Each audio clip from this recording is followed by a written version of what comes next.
하겠습니다.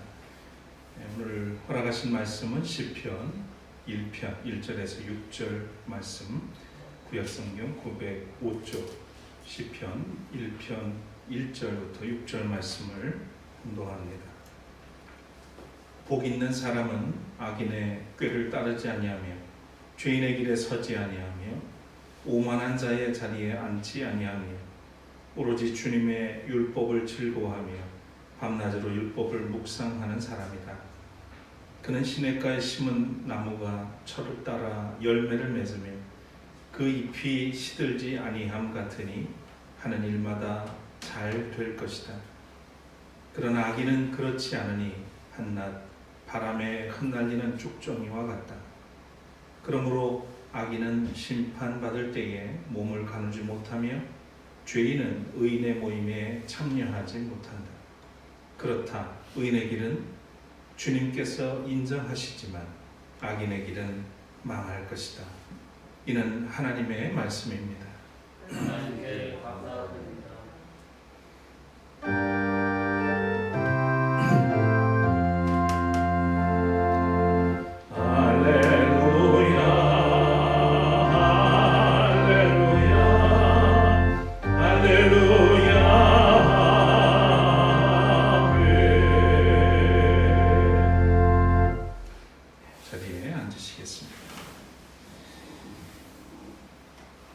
기다림의 계절, 대림절기를 믿음으로 하루하루 견디어가는 모든 우리 세미터 가족들에게 주님의 위로와 평강이 함께 하시기를 빕니다. 오늘은 상록수 신앙이라는 제목의 말씀을 함께 나누도록 하겠습니다. 먼저 찬양 올리겠습니다.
주님 감사합니다.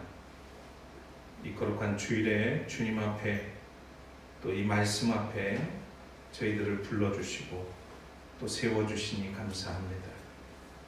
이 시간 굳은 마음 열게 해주시고 또 허락하신 말씀을 경청하며 주의 말씀에 응답하는 저희들이 되도록 이끌어 주시옵소서. 어렵고 힘들 때 가장 힘이 되는 것은 변함없는 하나님의 약속의 말씀임을 잊지 않게 하여 주시고 오늘도 그 말씀이 우리 가운데서 성취되며 주의 뜻이 이루어지기를 간절히 원합니다. 부족한 종을 붙드시고 주의 말씀을 통해서 같이 은혜 받는 복된 자리가 되게 해 주옵소서. 주님께서 성령을 통해서 우리를 다스려 주시길 원하며 예수 그리스도의 이름으로 간절히 기도드립니다. 아멘.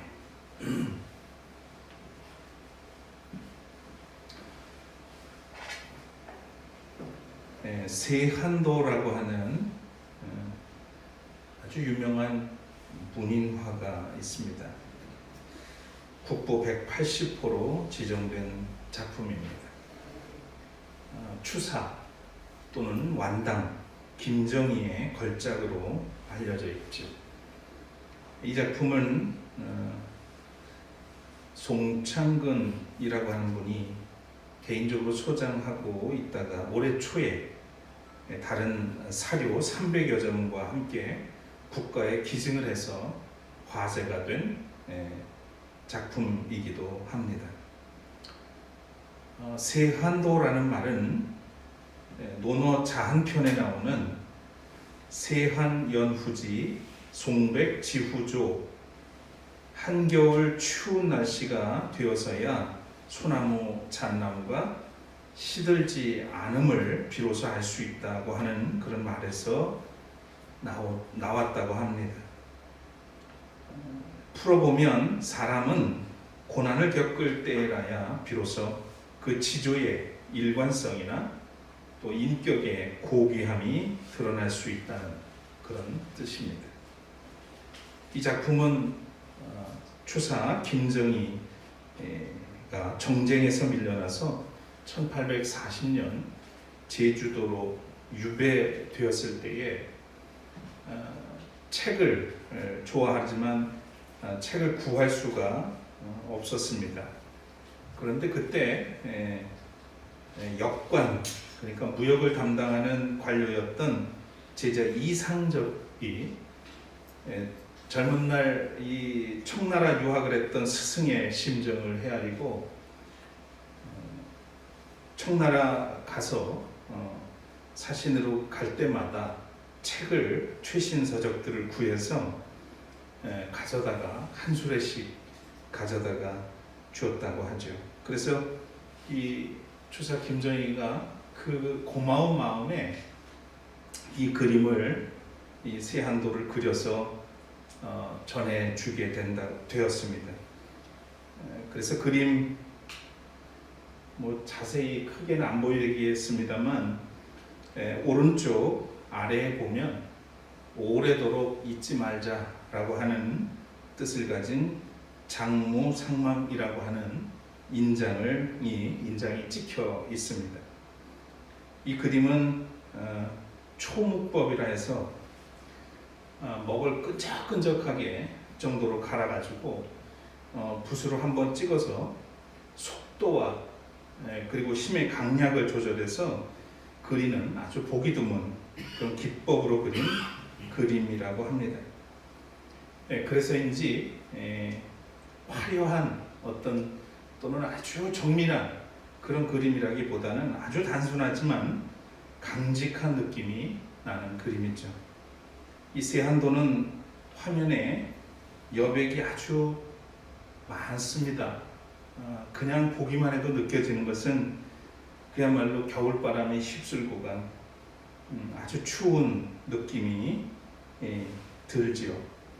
그리고 그림에 보이는 것이라고는 약간 아주 흐릿하게 보이겠습니다만 허름한 집 한 채와 그리고 산중턱에 언덕이죠. 언덕에 바람을 맞고 의연하게 버티고 있는 소나무 두 그루 그리고 잣나무 두 그루 뿐입니다.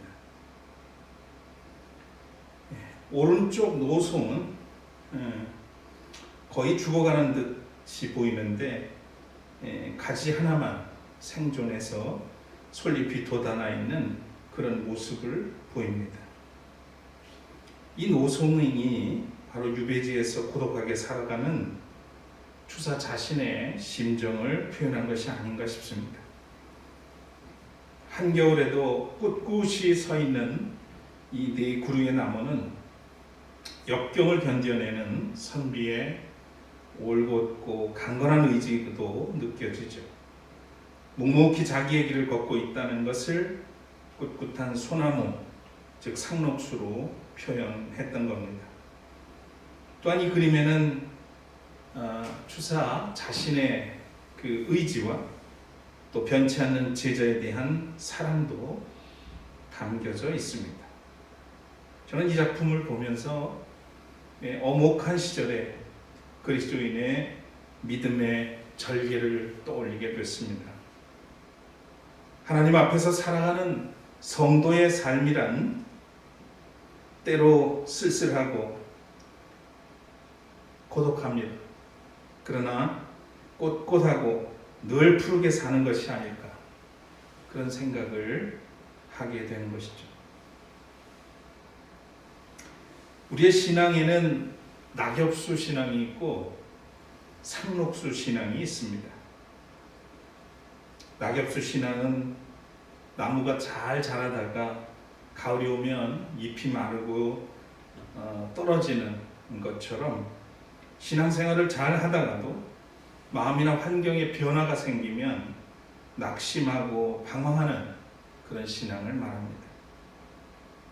반면 상록수 신앙은 가을이 오든 겨울이 오든 맑을 때나 비가 오나 눈이 내릴 때에도 변함없이 푸르게 자라나는 나무처럼 상황과 조건에 관계없이 비록 시련의 때에도 한결같은 신앙을 가진 것을 말합니다.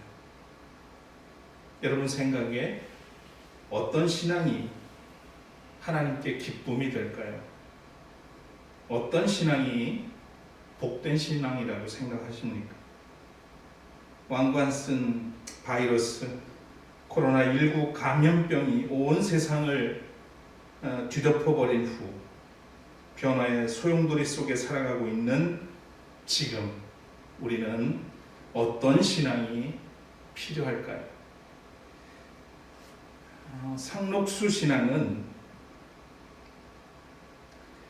다른 표현으로 하면 전천후 신앙, 절개 있는 신앙, 그리고 지조 있는 신앙을 말합니다. 상록수 신앙은 첫째로 말씀의 뿌리를 깊이 내리는 신앙입니다. 비바람이 와도 눈보라가 쳐도 온 몸으로 받아낼 뿐 쓰러지지 않습니다. 성경에서는 욥의 신앙이라고 볼 수 있겠습니다. 사랑하는 가족 그리고 가진 재물이 송두리째 사라지고 감당하기 어려운 질병이 괴롭히며 친구들로부터 의심받고 외면을 받더라도 이 모든 것을 주신 분이 하나님이시요 또 거두시는 분도 하나님이시라고 하는 믿음으로 변함없이 하나님을 바라보며 나아가는 신앙입니다. 하나님의 신실하심에 이런 신앙에는 하나님의 신실하심의 그 은총이 더하게 되죠. 또한 모세의 신앙을 들 수도 있겠습니다. 원하지 않았지만 부르심에 순종하고 바로의 거침없는 도전 앞에서도 당당하고 원망하는 백성 앞에서 기도하며 꾸준하게 하나님의 뜻대로 행하는 신앙을 말합니다. 그리고 또한 다윗의 신앙이기도 합니다. 어린 목동 시절에 만난 하나님을 전적으로 의지해서 골리앗을 눕히고 사울 왕의 집요한 위협과 또 권력형 성범죄 그리고 아들의 권력 침탈의 위기에서도 여호와는 나의 목자라고 고백하면서 주님의 마음에 합한 절개 있는 믿음을 가지고 살았던 이 다윗의 신앙, 이것은 뿌리 깊은 신앙이 아닐 수 없습니다. 그래서 상록수 신앙은 전천후 신앙입니다. 두 번째로 상록수 신앙은 고독하지만 고든 신앙입니다. 낙락장송, 독야청청의 신앙이죠. 이 말은 사육신 성산문의 시조에 나오는 말입니다. 낙락장송은 가지가 늘어질 만큼 오래된 소나무라는 뜻이고 독야청청이라는 말은 홀로 푸르다는 뜻으로 홀로 높은 절개를 지키는 마음을 의미합니다. 뿌리가 깊으면 나무가 곧게 자라납니다. 곧게 산다고 하는 것은 세상의 시류에 쉽게 타협하거나 굴복하지 않는다는 것입니다.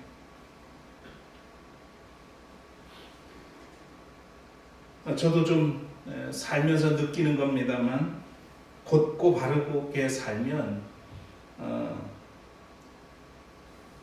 제법 외롭고 고독합니다.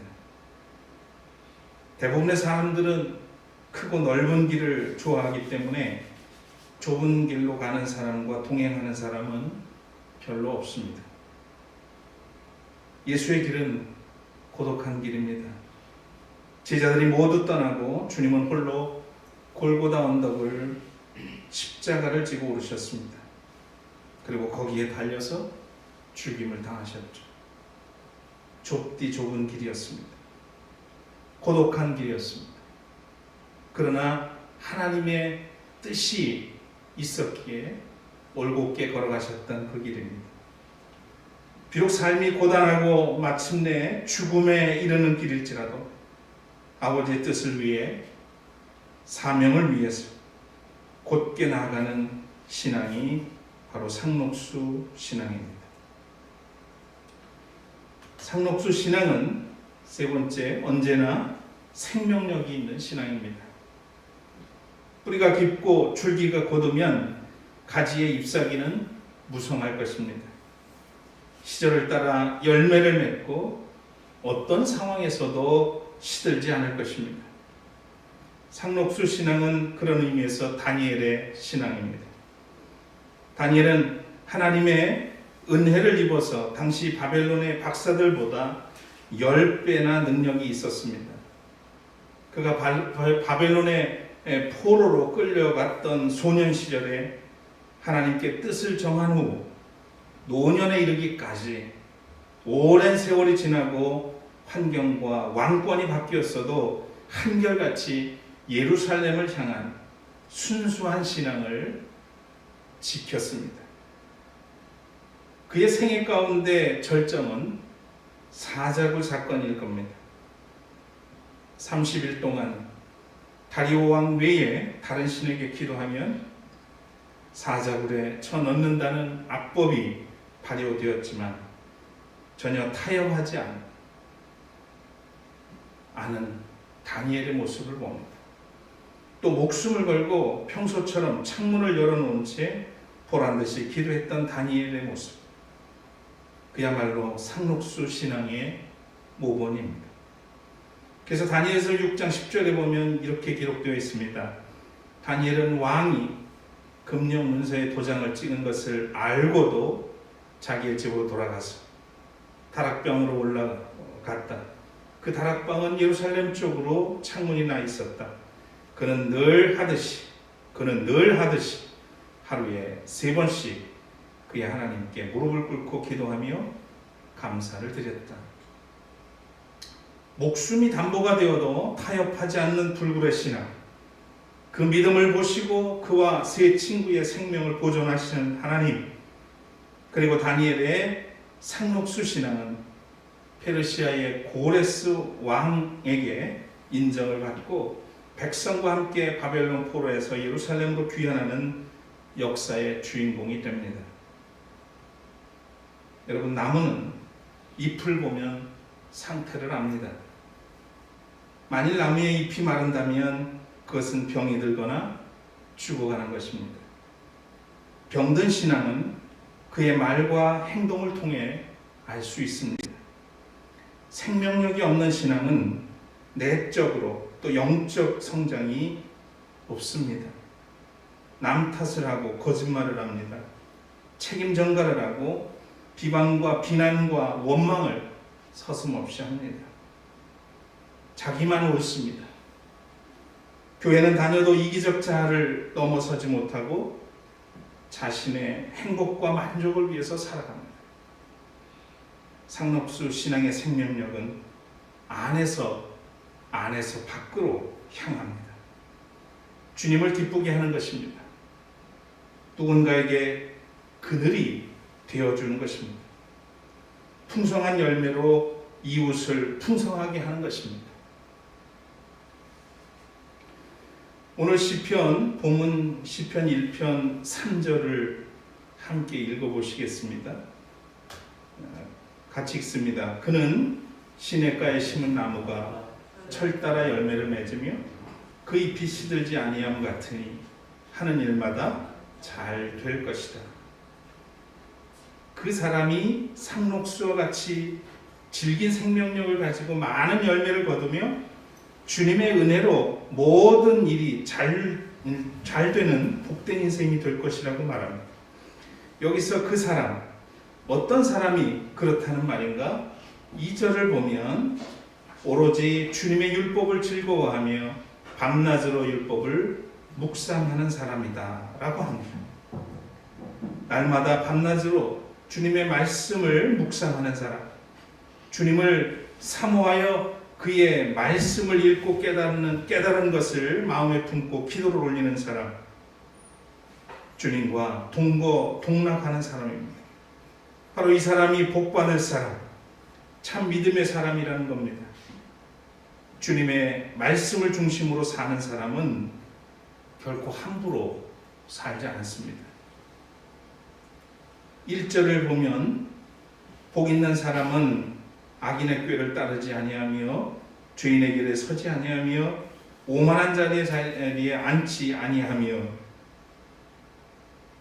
주님의 말씀과 무관하게 사는 사람은 선과 악을 구별하지 못합니다. 죄를 분별하지 못하고 죄를 의식하지 못합니다. 겸손을 모르고 자기가 스스로 높아지려고 합니다. 그러나 상록수 신앙은 악한 사람과 함께 악을 동호하지 않습니다. 죄를 범하는 일에 동조하지 않습니다. 교만할 수 있는 자리를 탐하지 않습니다. 그럴 수 없고 그래서도 안 됩니다. 결과는 6절에 나옵니다. 그렇다 의인의 길은 하나님 주님께서 인정하시지만 악인의 길은 망할 것이다. 주님이 인정하시는 신앙, 주님이 기꺼이 받아주시는 신앙이 있습니다. 의인의 길, 바로 상록수 신앙이 되는 것입니다. 이 말씀은 우리가 시련 속에서도 주님의 말씀을 붙들고 곧고 바르게 온전한 신앙의 길로 나아가야 할 이유를 우리에게 밝혀주고 있습니다. 사랑하는 여러분, 주사 김정희의 세한도에서 본 것처럼 우리는 모질고 추운 겨울을 살아가고 있습니다. 날씨도 춥지만 그보다 전 세계가 코로나19 감염으로 혹독하게 추운 시절을 맞았습니다. 비대면 예배가 장기화될 수도 있습니다. 지금은 어떤 말로 여러분들을 위로를 해드려야 될지 저는 알지 못합니다. 어떻게 해야 될지 모르겠습니다. 지금 우리가 그리스도인으로서 서 있는 자리를 기억하고 주님의 약속을 끝까지 믿고 그럼에도 불구하고 끝까지 믿고 나가야 하겠습니다. 그동안 하나님은 인류와 함께 고난과 시련을 뚫고 여기까지 이르게 하셨습니다. 아직 안 겪인 현실 같지만 끝내 이기게 하실 것을 확신합니다. 오늘 우리는 말씀에 깊이 뿌리를 내리고 곧게 자라나서 영적 생명으로 충만한 상록수 신앙으로 살아야 하겠습니다. 시련은 유혹과 함께 옵니다. 좀 더 쉽게, 좀 더 편하게라는 속삭임에 우리가 무너지지 않도록 스스로를 경계해야 하겠습니다. 혹독한 시절 속에서도 변질되지 않는 순수한 신앙을 지키면서 하나님의 뜻대로 살아가는 상록수 그리스도인들이 되시기를 주의 이름으로 축원합니다. 오늘 이 말씀을 새기면서 490장 찬송을 함께 부르시고 기도하겠습니다.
주님 얼굴을 배워.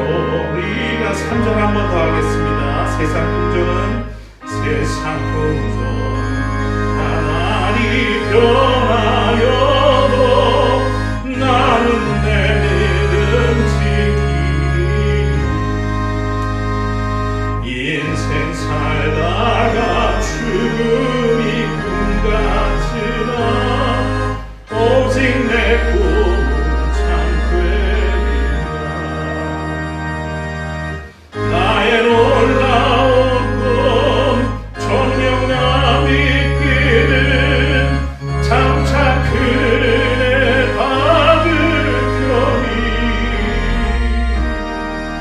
나의 놀라운 꿈 정령이 이루어져 주님 얼굴을 배우리라. 우리 같이 기도하기를 원합니다. 세상의 풍조는 나날이 갈리어도 나는 내 믿음 지키리니. 인생을 살다가 죽음이 꿈 같으나 오직 내 꿈은 참되리라.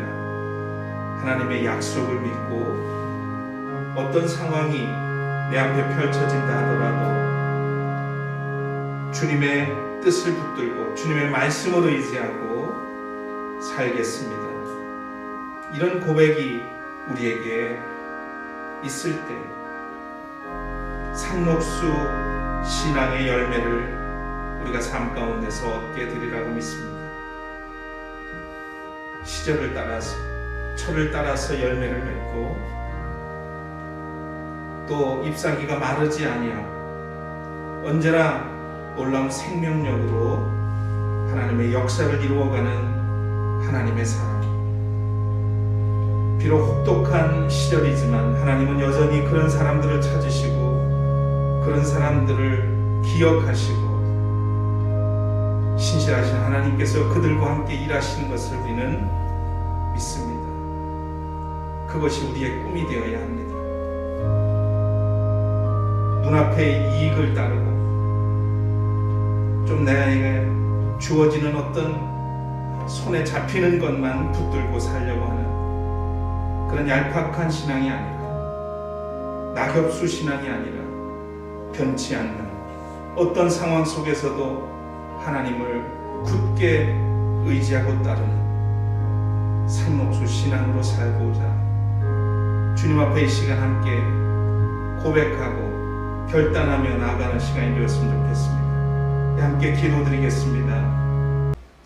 늘 푸르고 올곧게 아버지의 뜻을 따른 예수 그리스도의 구속의 은혜와 생명을 부여하시고 약속을 이루어 주시는 하나님의 크고 놀라우신 사랑하심과 시련 속에서 희망을 바라보며 한결같은 믿음으로 살아가도록 이끌어 주시는 성령님의 도우심이 상황과 환경의 변화에도 상록수 신앙으로 주님을 따르기를 다짐하고 오목한 세상으로 나아가는 샘터 가족들 위해 길이 함께 하시기를 간절히 축원하옵나이다.